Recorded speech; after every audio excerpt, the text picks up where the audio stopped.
Ayan guys. Ito na guys. Dito nga pala ako sa kabilang talungan ko tulad ng sinabi ko. Lilipat. Ayan guys. Medyo ano guys, tapos na rin tayo mag-abono dito. Hindi. Ginagawa ko dyan guys, sinukayan ko muna sila ng konti. Sabay pag may ano na, tapos ko na huhukayan, sabay laglagan ko na ng abono guys. Kaya ginaganyan ko yan para yung abono guys hindi siya mabilis agusin sa tubig.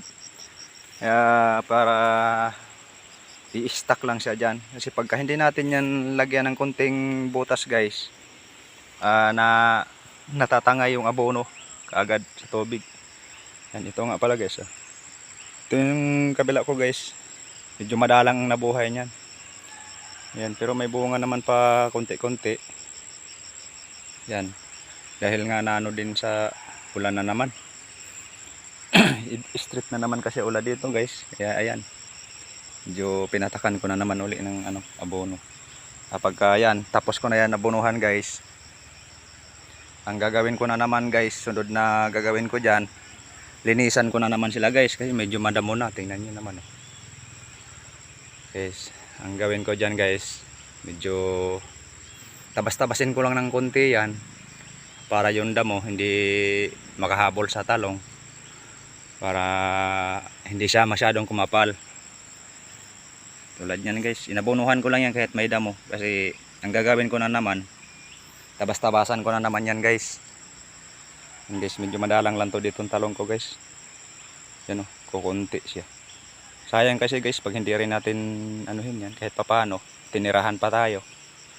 Paano nakaka-harvest naman ng pakunti-kunti. Ito guys, iba to guys sa kabila kong talungan. Medyo maganda ang ano doon, halos na buhay sila lahat. As 100% buhay yung talong natin doon.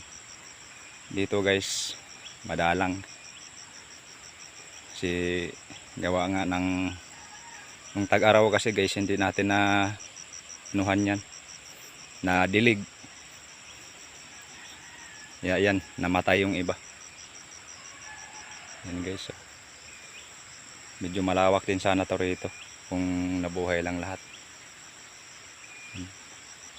Sige guys, update ko na lang kayo ulit.